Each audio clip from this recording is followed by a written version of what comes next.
Hello बच्चों, let's read the question. Let AK be the area bounded by the curves y equal to x square plus 2x minus 3 and y equal to kx plus 1 then. देखिए हमें दो curve given है y equal to x square plus 2x minus 3 and second curve given है y equal to kx plus 1. Fine. तो देखिए ये कुछ parabola type curve बनेगा, हमारा क्वाड्रेटिक इक्वेशन है, ये हमारी स्ट्रेट लाइन आएगी. तो लेट से ये हमारे कोऑर्डिनेट एक्सिस है, x axis y axis. Okay, तो ये दोनों कर्व कुछ इस तरीके से आएंगे, पैराबोला टाइप आएगा, एक स्ट्रेट लाइन आएगी, दोनों आपस में एक दूसरे को इंटरसेक्ट करेंगे, तो इन दोनों के बीच हम बाउंडेड एरिया फाइंड कर पाएंगे. फाइन. तो लेट से ये दो पॉइंट पे इंटरसेक्ट करते हैं, जिसका एक्स कोऑर्डिनेट है x1, यहाँ पे x2 जहाँ पे इंटरसेक्ट कर रहे हैं. तो पॉइंट ऑफ इंटरसेक्शन के लिए दोनों इक्वेशन को सोल्व करते हैं. फाइन. तो देखिए y equal to k x plus 1 है, y equal to x square plus 2x minus 3 है, तो दोनों को कंपेयर करेंगे सिंपली और सोल्व करेंगे. देखिए क्वाड्रेटिक इक्वेशन बनेगी एक्स स्क्वायर में, इसको हम रीअरेंज करके लिख सकते हैं x x square plus x 2 minus k minus 4 equal to 0.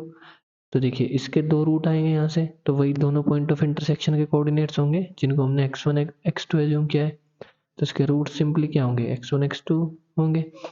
तो दैट मीन्स यहाँ से हम सम ऑफ रूट्स निकाल सकते हैं x1 plus x2 minus times 2 minus k minus times coefficient of x upon coefficient of x square. तो x square coefficient तो 1 ही है, यहाँ से वैल्यू आएगी k minus 2. Similarly product of roots निकाल सकते हैं, ये वैल्यू आएगी -4. देखिए एरिया बिटवीन टू कर्व्स किसके इक्वल होता है, एरिया बिटवीन टू कर्व्स. देखिए लिमिट हम इंटीग्रेशन से निकाल सकते हैं, x की लिमिट कहाँ से कहाँ वेरी करेगी, x1 से x2, और एरिया की वैल्यू हमें किसके इक्वल गिवन है, a के इक्वल गिवन है. तो a के हमारा किसके इक्वल आएगा, integration limit x1 to x2, और एरिया बिटवीन टू कर्व्स क्या होता है, y1 माइनस y2 का स्क्वायर. तो लेट से ये हमारा y1 है, स्ट्रेट लाइन की इक्वेशन, ये हमारा y2 है. तो y1 माइनस y2 का स्क्वायर कुछ ऐसे आएगा area, that is k plus 1 minus x square plus 2x minus 3, x square plus 2x minus 3. Fine. dx, तो ये वैल्यू हमें फाइंड करनी है, ये एक एक इक्वल है.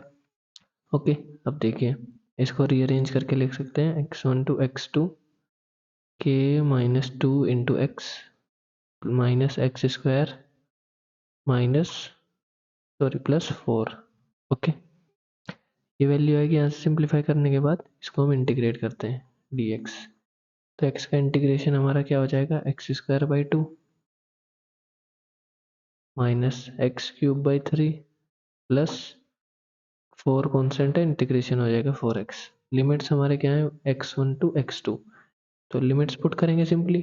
लिमिट्स हम कैसे पुट करते हैं, upper limit minus lower limit, that is a के equal to k minus 2 as it is. Upper limit है हमारी x2, तो x2 square minus x1 square by 2 minus उसके बाद था 1/3, एक्स क्यूब बाई 3 था, तो अपर लिमिट है x2 cube minus lower limit x1 cube plus 4, अपर लिमिट है हमारी x2 माइनस x1. तो ये वैल्यू हमारी आएगी. देखिए पूरी इक्वेशन से हम x2 माइनस x1 कॉमन निकाल सकते हैं, that is x2 minus x1 का फैक्टर कॉमन आ रहा है हमारा, यहाँ से आएगा k माइनस 2/2, बचेगा क्या, x2 plus x1 minus 1/3 x3 sorry x2 का क्यूब माइनस x1 का क्यूब आएगा, because x3 cube minus x2 cube minus x1 cube, because term हमारे पास क्या थी, माइनस एक्स क्यूब बाई 3, तो अपर लिमिट पुट करेंगे x2 cube minus x1 cube, ऐसे आएगा. तो 1/3 x2 माइनस x1 का फैक्टर हमने कॉमन लिया है, तो टर्म्स हमारे पास क्या बचेंगी, x2 square plus x1 square plus x1 x2. Fine, ये टर्म्स बचेंगी बस, प्लस 4 बचेगा. ओके, तो देखिए हमारे पास x1 plus x2 sum of roots है, प्रोडक्ट ऑफ रूट्स की वैल्यू है, तो उसी फॉर्म में कन्वर्ट करते हैं इसको. x2 माइनस x1 का वैल्यू हमारे पास किसके इक्वल होगा, root of x2 plus x1 का स्क्वायर माइनस 4 x1 x2 के इक्वल होगा. Fine, k minus 2/2. देखिए x2 plus x1 some of roots हमने क्या लिखा था अभी, k माइनस 2 के इक्वल है x2 प्लस x1, और प्रोडक्ट ऑफ रूट्स है -4. ये वैल्यू सब्स्टिट्यूट करेंगे यहाँ पे k माइनस टू माइनस 1/3, इसको हम ट्रांसफॉर्म कर सकते हैं। देखिए एक x1 प्लस x2 का वैल्यू ऐड करेंगे, एक सब्ट्रैक्ट करेंगे, तो फर्स्ट ये थ्री वैल्यूज हमारी किस में कन्वर्ट हो जाएंगी, x1 प्लस x2 का whole square minus x1 x2 आएगा। ये वैल्यूज भी हमारे पास है, ये वैल्यू भी हमारे पास है, +4।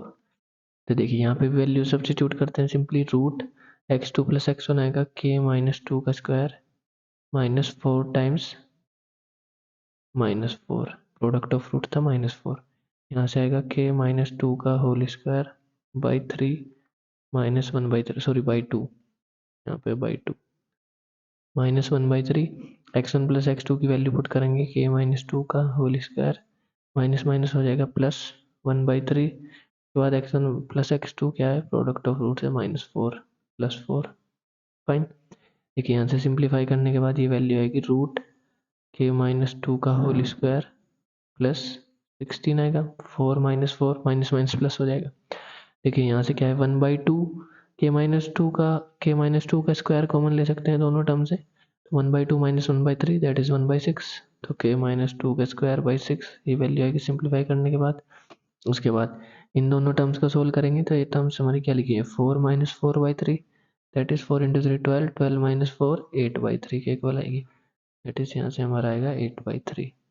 तो यहाँ से 6 एलसीएम ले सकते हैं हम, ये वैल्यू आएगी k माइनस टू का स्क्वायर प्लस 16 रूट के अंदर इंटू में आएगा k माइनस टू का स्क्वायर, 6 एलसीएम लेंगे तो यहाँ पे क्या करना पड़ेगा, 2 से मल्टीप्लाई 2 से डिवाइड, तो 8 इंटू 2 16 हो जाएगा और डिनोमिनेटर में आएगा 6। तो देखिए ये दोनों टर्म सेम है, यहाँ पे रूट लगा हुआ है, यहाँ पे 1 पावर है, तो इनकी मल्टीप्लाई करेंगे तो क्या आएगा 1/6 k माइनस टू का square plus 16 to the power whole power आएगा 3/2। देखिए ये हमारी किसकी वैल्यू आई है, ए के की वैल्यू। हमें ए के को मिनिमाइज करना है। अब देखिए अगर आप ध्यान से देखें परफेक्ट स्क्वायर हमारा हमेशा पॉजिटिव होता है, किसी भी नंबर का स्क्वायर करेंगे तो हमेशा पॉजिटिव वैल्यू देगा। 16 कॉन्स्टेंट है, ये भी हमारा पॉजिटिव है, 1/6 भी हमारा पॉजिटिव है, मतलब इसको हमें मिनिमाइज करने के लिए ये वैल्यू हमें मिनिमम करनी पड़ेगी। देखिए कोई भी स्क्वायर वैल्यू किसी भी नंबर का स्क्वायर कब मिनिमम होगा, तो वो 0 होगा, फाइन। देखिए ए के को हमें मिनिमाइज करने के लिए ए के की वैल्यू हमारी आई है 1/6 k माइनस टू का square plus 16 to the power 3/2 के इक्वल है। अगर हमें ए के को मिनिमाइज करना है तो ये वाली वैल्यू हमारी जीरो होनी चाहिए, तभी ये वैल्यू मिनिमम होगी, अदरवाइज ये पॉजिटिव आएगी, इसमें सम वैल्यू पॉजिटिव ऐड होगी तो और बड़ी वैल्यू होती जाएगी। That means k equal to 2 के लिए ए के हमारा क्या आएगा, मिनिमम आएगा, ए के क्या आएगा मिनिमम, और ये मिनिमम वैल्यू क्या होगी, लीस्ट वैल्यू क्या होगी ए के की, k को 2 पुट करेंगे सिंपली तो ये 0 हो जाएगा, प्लस 16 टू द पावर 3/2, 16 को हम लिख सकते हैं 4 स्क्वायर और इसकी पावर 3/2, 2 से 2 कैंसिल होगा that is 4 to the power 3, 64/6 that is 32/3। तो लीस्ट वैल्यू क्या आई है हमारी, यह लीस्ट वैल्यू ए के की 32/3, और किसके लिए आई है लीस्ट वैल्यू, के की वैल्यू 2 के लिए आई है। दैट मीन्स हमारा कौन सा ऑप्शन करेक्ट होगा, लीस्ट वैल्यू ऑफ ए के is 32/3, option 3 is correct, and the value of के फॉर विच ए के इज लीस्ट इज 2, के की वैल्यू 2 के लिए लीस्ट आई है के की value, that means option 1 is also correct, that is 1 and 3 both are correct. This is our final answer. I hope you understood this solution. Thank you.